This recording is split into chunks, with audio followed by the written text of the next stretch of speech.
আমি সকল জনগণকে অনুরোধ করছি, আপনারা এই মুহূর্ত থেকে অত্যন্ত সচেতন হয়ে যান। কোথাও আপনারা একা থাকবেন না। কোথাও আপনাদেরকে বাসা বাড়িতে এলাকায় যদি পুলিশি হানা হয়, তাহলে আপনারা সারা এলাকার মানুষ ঘিরে ধরবেন এবং ছাত্রছাত্রী তোমরা সবাই পকেটের মাঝখানে তোমরা মরিচের গুঁড়া রাখবে। কাছে থেকে এসে ছাত্রলীগ পুলিশ যারাই তোমাদেরকে ধরে নিয়ে যেতে চাইবে তাদের চোখে মুখে মরিচের গুঁড়া মেরে দাও। এটা হচ্ছে ন্যূনতম তোমাদের ডিফেন্স। তাছাড়াও হাতে যা পারো তোমরা রাখো সংঘবদ্ধভাবে। নাও আসছি সর্বোপরি সশস্ত্র বাহিনীর প্রতি। ইতিমধ্যে 57 জন ভাই হারিয়েছেন, তখন কোনো পদক্ষেপ নেন নাই ভাইদের বাঁচানো।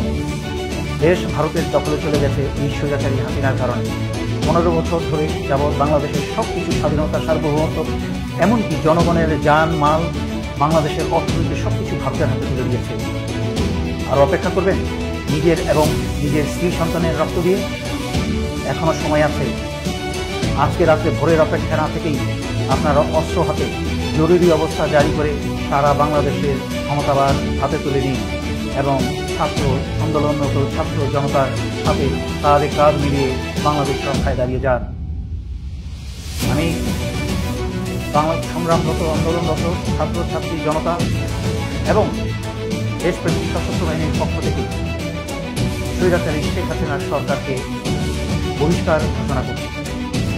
স্বৈরাচারী শেখ হাসিনা সরকার আজ থেকে বাংলাদেশে সম্পূর্ণ অকার্যকর ঘোষণা করা হবে এবং স্বৈরাচারী শেখ হাসিনার আওয়ামী লীগের যে কোনো সদস্যকে পেলে আপনারা গ্রেফতার করে জেলে সোপর্দ করুন। সশস্ত্র বাহিনী, দেশপ্রেমিক বিজিবি সকলের উদ্দেশ্যে আপনারা বিজিবির প্রতি সারা বাংলাদেশের সীমানা পাহারা দিন এবং সশস্ত্র বাহিনীর নিজ অন্যান্য দায়িত্বের পাশাপাশি দায়িত্ব সকল বিমানবন্দরগুলোকে দৃষ্টিতে আনুন এবং পাহাড়ে রাখুন যেন আওয়ামী লীগের কেউ পালিয়ে যেতে না পারে।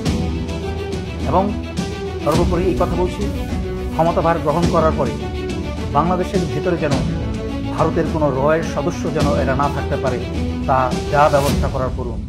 বাংলাদেশের মাটির ভিতরে, বাংলাদেশের সীমানার মধ্যে যেন যেখানেই রয়ের সদস্য পাবেন এদেরকে আপনারা খতম করে দিন।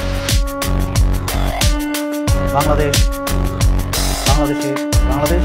স্বাধীনতা, সার্বভৌমত্বকে রক্ষা করার দায়িত্ব আমরা যারা বেঁচে আছি এবং পরবর্তী প্রজন্ম বা নতুন প্রজন্ম ইতিমধ্যে তাদের দায়িত্ব 15 বছর অবহেলার পরে তারা এখন দায়িত্ব নিতে শুরু করে দিয়েছে। তারা দেশ ভালোবেসে শুরু করে দিয়েছে। তাদের মাঝখানে আর মৃত্যুর ভয় নেই। তাদের মাঝখানে যখন মৃত্যুর ভয় চলে গেছে তখনই হয়েছে স্বৈরাচারী শেখ হাসিনার ফল। হাসিনাকে আর এক মুহূর্ত টিকতে দেওয়া যাবে না।